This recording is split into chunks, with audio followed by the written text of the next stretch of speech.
Hello guys, আসসালামু আলাইকুম।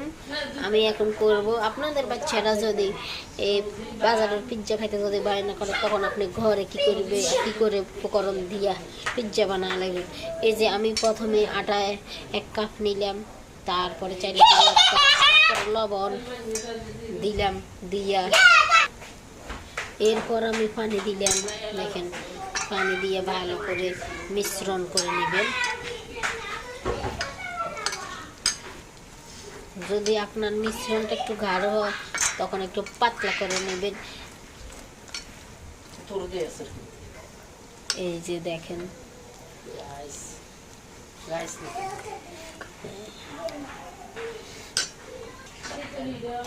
এরপর আপনার এইভাবে একটা ডিম নিয়ে ডিমের সুরার দিই ঠাস করে করে, এরপর এভাবে করে ভাঙ্গি ঢালে দিবেন। আমার তো এক হাতে টেলা আমি হারি।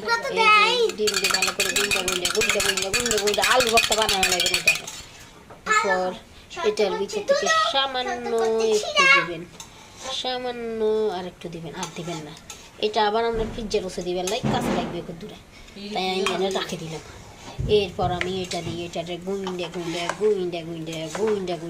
খোলা জাপিটা রাডার লাইন একটু একটু করে নিলাম। খোলা চাবিটা বানানে এই যে চান আর পিৎজার উপকরণ রেডি। আর অর্ধেক না আসলে এই যে চান আমি এখন ছোট্ট কের মধ্যে লয়ে এলেছি, হল আমার কাড়াকাড়ির লগ আর হারি নাই। তাহলে ছোট্ট কের মধ্যে করি তারা ভাগ ধরি বানাইছি, মনে খেলাটার মধ্যে শান্তি করে দিই।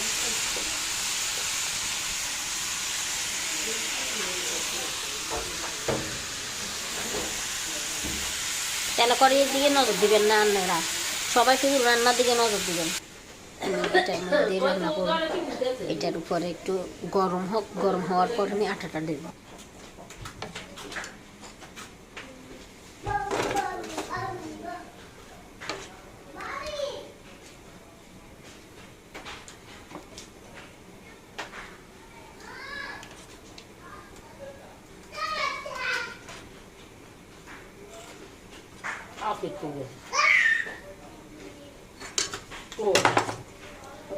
এই যে দেখুন, এরপরে একটু ছড়াই দিবেন।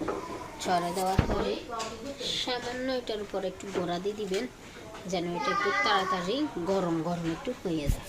গরম হওয়ার পরে যাই আমরা এটার উপর পাতাকপিটা একটু ছিটিয়ে দিব, বুঝছেন?